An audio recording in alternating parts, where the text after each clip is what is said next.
Bismillahirrahmanirrahim. Assalamualaikum warahmatullahi wabarakatuh. Salam sejahtera dan salam satu Malaysia. Apa khabar korang semua? Welcome back to Malam Mistik, guys. Malam ni aku nak story satu cerita yang berlaku kat satu tempat yang aku rasa memang tak asing lagi dekat Johor Bahru ni. Kalau cerita rumah hantu kat JB ni, memang nama tempat ni lah yang akan korang sebut dulu atau siapa-siapa pun akan sebut dulu. Cerita ni dikongsi oleh abang security kawasan rumahku ni, guys. Nama dia Malik. Malik ni dulu dia beragama Hindu. Sekarang dah peluk agama Islam. Alhamdulillah. Kiranya dia ni India Muslim lah sekarang ni. Ada satu hari tu, kebetulan aku ke security house kawasan rumah aku. Terserempak lah dengan si Malik ni. Sambil-sambil aku borak tanya pasal aku tu, dia pun sempat lah share pengalaman dia masa dia dengan kawan-kawan dia masuk ke Villa Nabila tu dulu. Masa tu zaman-zaman dia tengah nakal katanya. Dia minta aku kongsikan pengalaman dia ni kat korang. Tak perlu sembang panjang-panjang. Malam ni malam mistik cerita pendek, guys. So kita terus sambung je cerita.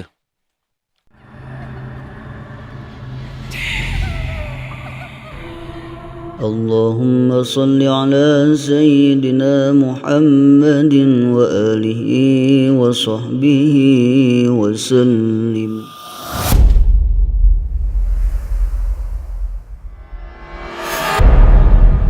Masa tu Malik dengan 4 orang kawan dia ni pergi melepak kat setulang laut. Diorang lepak sambil minum-minum. Bila dah banyak sangat minum, diorang ni pun mulalah mabuk. Entah macam mana, tengah lepak dengan kawan-kawan dia sambil borak tu, tiba-tiba salah seorang kawan dia ajak pergi Villa Nabila, guys. Saja je nak jalan-jalan kat situ. Tapi yang lagi pelik pula, kawan-kawan dia yang lain semua setuju. So nak tak nak, suka atau tidak, kenalah dia setuju juga. Walaupun pada hakikatnya dia rasa macam tak sedap hati, guys. So diorang berlima pun start motor, pergilah menuju ke Villa Nabila. Ada 3 motor masa tu, guys. Malik ni dia naik seorang-seorang, yang lain semua membonceng. Masa tu jam dah lebih kurang pukul 1 pagi. Sampai je Villa Nabila, diorang semua parking lah motor kat tepi jalan. Lepas tu jalan kaki menuju ke Villa Nabila. Baru je sampai pintu masuk Villa Nabila tu, si Malik ni nampak ada satu cahaya betul-betul melintas dari luar pintu rumah tu ke arah belakang Villa Nabila tu. Terus si Malik tersentak masa tu. Dia dah mula rasa risau. Lepas tu dia pun rasa macam tak sedap hati, guys.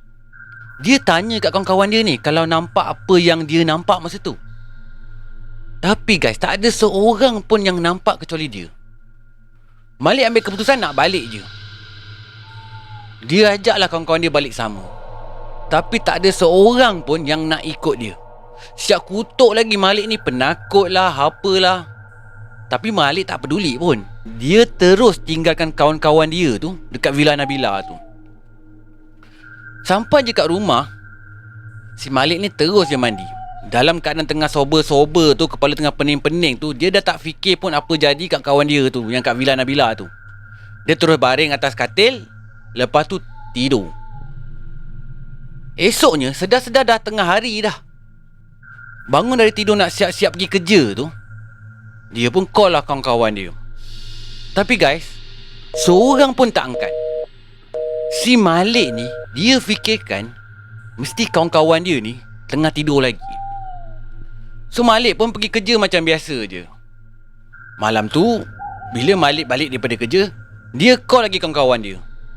Tapi masih juga tak berangkat, guys. Malik dah mula risau dah masa ni dah.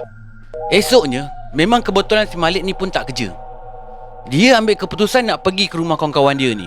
Sebenarnya guys, kawan-kawan dia yang 4 orang ni serumah. Duduk rumah bujang. Si Malik je duduk dengan orang tua dia. Sampai-sampai kat rumah member dia ni, dia tengok motor tak ada. Dia pun panggil-panggil lah daripada luar kan, kawan-kawan dia ni. Panggil-panggil pun tak ada orang pun yang menyaut. Mana pula member dia pergi ni, dalam fikiran Malik ni. Sebab langsung tak ada khabar berita sejak balik daripada Villa Nabila tu. Dah nak masuk 2 hari dah ni sebenarnya.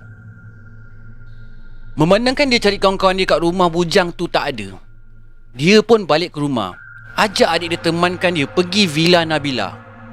Tujuannya nak survey kawan-kawan dia kat sana konon-kononnya. Masa tu waktu tengah hari. Sampai je kat Villa Nabila tu, dia tengok motor kawan-kawan dia tu masih cantik terparking kat tempat asal yang diorang parking tu. Dia tahu motor tu tak bergerak, sebab dia masih ingat lagi tau kedudukan motor tu masa dia parking. Tapi motor ada. Tapi soalnya kat mana kawan-kawan dia ni? Takkanlah kawan dia berkemah dalam Villa Nabila pula. Malik ambil keputusan untuk masuk dalam villa tu dengan adik lelaki dia tu untuk cari kawan-kawan dia. Dia risau juga takut ada benda yang tak elok berlaku kat kawan dia ni. Dia nekat je guys masuk dalam Villa Nabila tu, walaupun dalam hati dia ni punyalah takut hanya Tuhan je yang tahu, walaupun tengah hari masa tu. So berpusing-pusing lah dia cari kawan dia tu dalam Villa Nabila. Setiap ceruk dan celah dalam Villa Nabila tu dia cari kawan dia. Sambil-sambil tu dia call lah kawan-kawan dia tu. Malangnya guys, telefon tu berbunyi, tapi tak ada pun yang angkat phone. Yang lagi malang pula ni, dia langsung tak jumpa kawan-kawan dia ni dalam Villa Nabila tu. Akhirnya Malik ni dah putus asa nak cari kawan-kawan dia.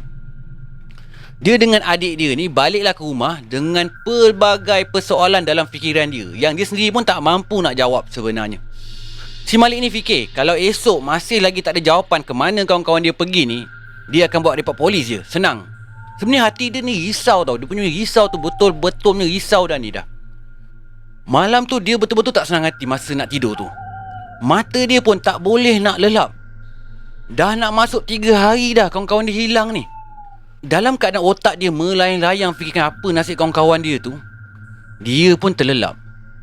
Tiba-tiba handphone dia berbunyi. Cepat-cepatlah dia bangun. Dia tengok handphone. Patrick yang call, salah seorang kawan dia yang hilang dalam Villa Nabila tu. Malik pun terasa lega sikit lah masa tu bila tengok Patrick yang call. Sambil tu dia tengok jam. Dah pukul 11 pagi. Entah pukul berapa lah agaknya dia terlelap malam semalam, dia pun tak tahu. Dia pun bergegas lah angkat phone Patrick tu.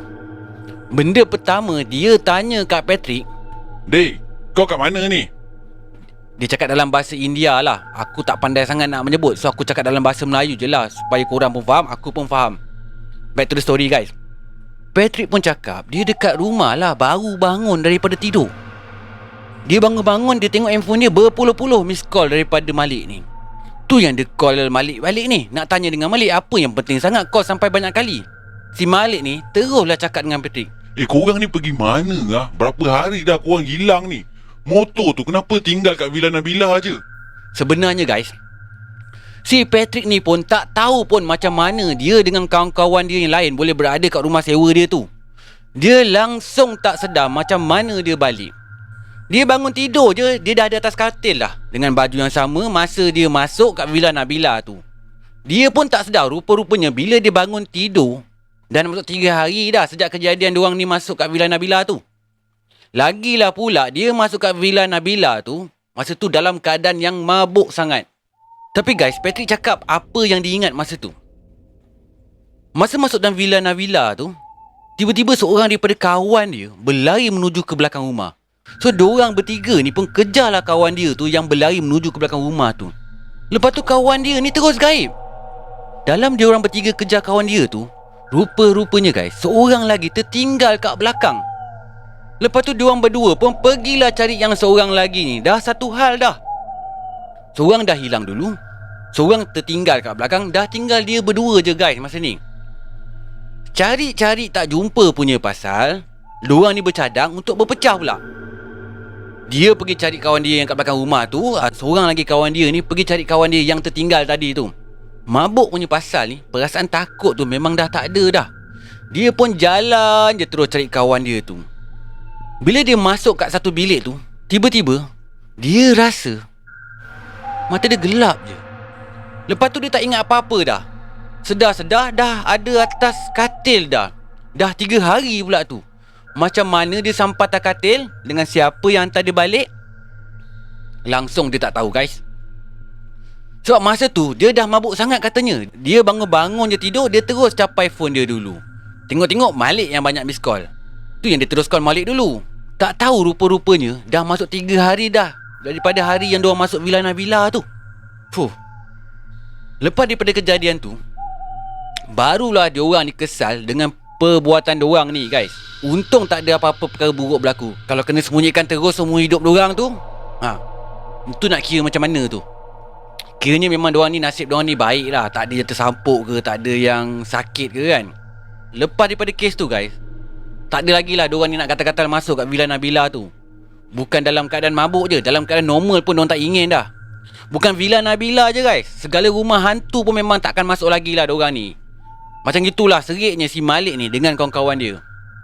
Okay guys, pendek je story malam ni. Sebab itulah namanya Malam Mistik Cerita Pendek. Moral of the story yang boleh aku simpulkan dalam kejadian ni, satu je guys, korang janganlah buat hal, jangan sekali-sekali pun cari penyakit. Itu je. Okay, sebelum aku tamatkan cerita malam ni, seperti biasa guys, yang mana belum subscribe channel aku tu, bantu aku tekan butang subscribe, tekan sekali butang loceng kalau korang nak menerima notifikasi cerita aku di masa akan datang. Okay, jangan lupa share sekali cerita aku ni, bantu aku sikit guys. Sampai sini je Malam Mistik versi cerita pendek kali ni. Korang jaga diri baik-baik. Assalamualaikum warahmatullahi wabarakatuh. Salam sejahtera dan salam satu Malaysia. Goodbye. Malam Mistik.